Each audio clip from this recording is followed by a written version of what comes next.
In Spider-Man No Way Home, Dr. Octopus did not know that that lizard guy is Dr. Connors. But this is not the Dr. Connors that he knows. The Dr. Connors that he knows is a normal guy who doesn't have the other half of the arm in the right side, and he does not transform into a lizard at all. Not in the other two later on Spider-Man films that came from the Tobey Maguire version. But in the Andrew Garfield version, yeah, that Dr. Connors guy did transform into a lizard, and he's so frickin' naked. Makes sense to me. Well, anyway, hi ladies and dudes, this is Rebecca Lynn Barkley, aka Boobop197. This is my review for today. And yes, ladies and dudes, let's get going to the next movie review that I have to do for today. And I did cut my word. I will do the Andrew Garfield films. Sadly, 2 films. One is The Amazing Spider-Man, and the other is The Amazing Spider-Man 2. I will do this one tomorrow, and I'm going to watch this movie today. No matter what. So I can get it done for all of you. But for right now, let's go on to the very first film that started all for a short-lived Spider-Man saga called The Amazing Spider-Man. And this is where we got to know a different type of Peter Parker who does have parents.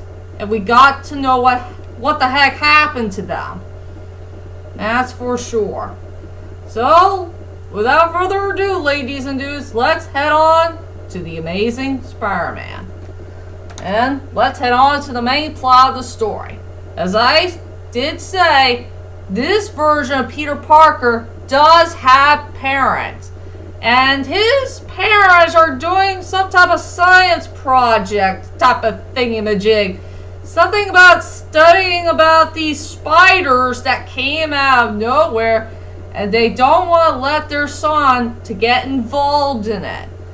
And this is an emergency for them.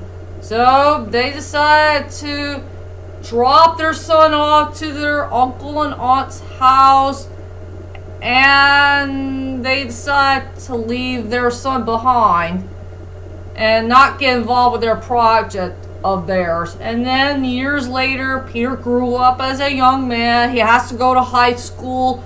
He's 11th grader, and he had a crush on this girl named Gwen Stacy, who's really cute and interesting, and she had nice blonde hair. And he just wants to impress her for some unknown reason.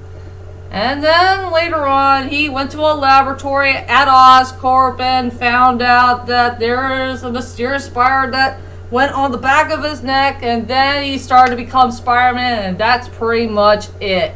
And that's all I could say about the whole entire plot of The Amazing Spider-Man. Oh, I got my cat Sadie right here, and I guess she wants to say hello. Hey, Sadie, you want to say hello to everybody? Oh yeah, she wants to see a new friend of ours. We have a new member of our family now. Okay, sweetie, I'll let you go and see her. Okay.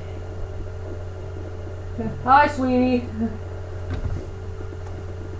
I'm sorry, I didn't mean to bother you all. It's just that we have a new family member, a cat named Cinnamon. She's a sweetie pie. And I guess she wants her food, but I'll do that in a moment. But I really want to go back and do my movie review of The Amazing Spider-Man. I guess everybody wants to know is, what the heck do I think about this movie? Well, to tell you the truth is, ladies and dudes, I think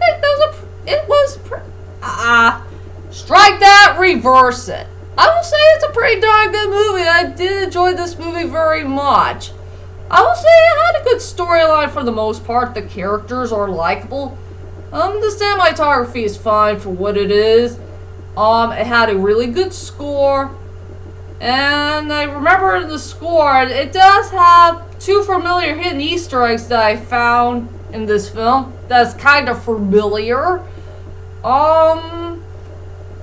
I guess the costume design of Spider-Man is okay, and the design of the Lizard Man is okay.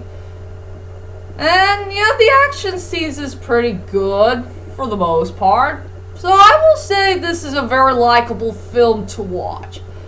Let's go on to my strongest points and the weakest points of The Amazing Spider-Man.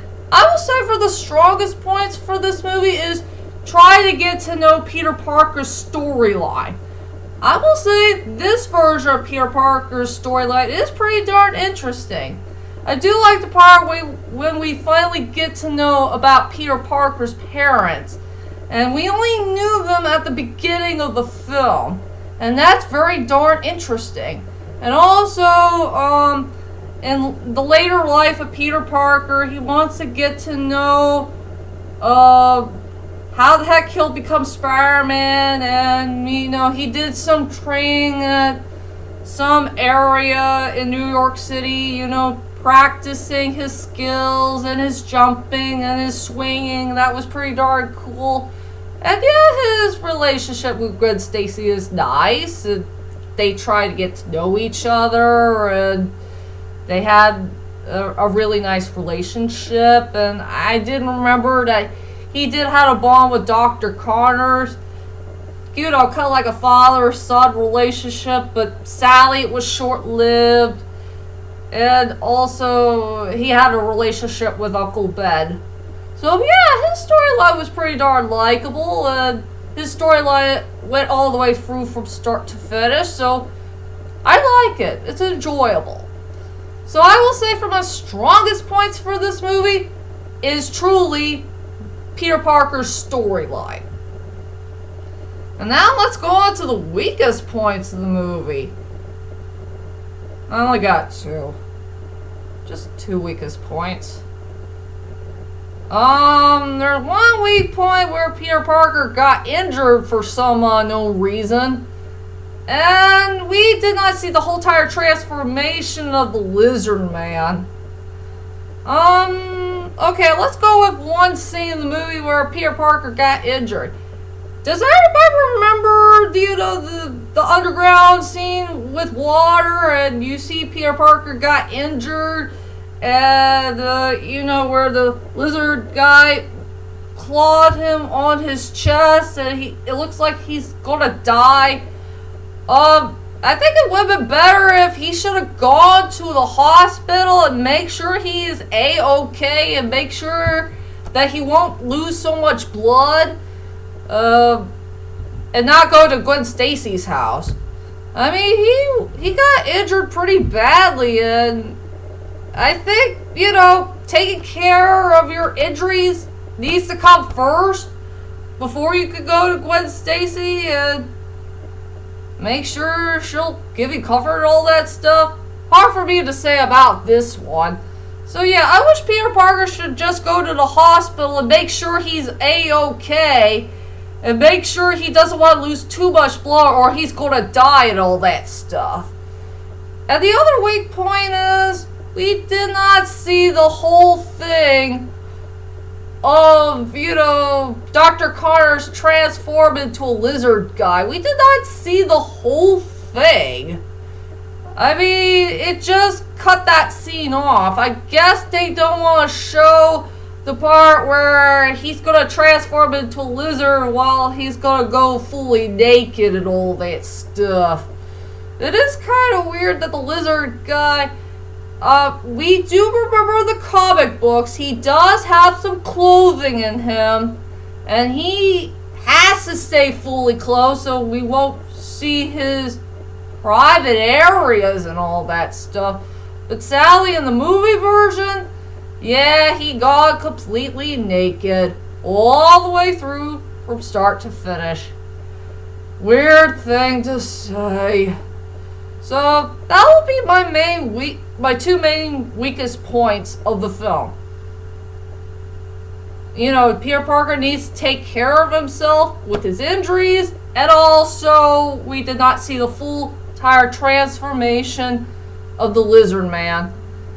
Oh yeah, I will tell you about that the Lizard guy storyline in a moment. And now, let's go on to the characters. Okay, what should I say about Peter Parker, aka Spider-Man, played by Andrew Garfield?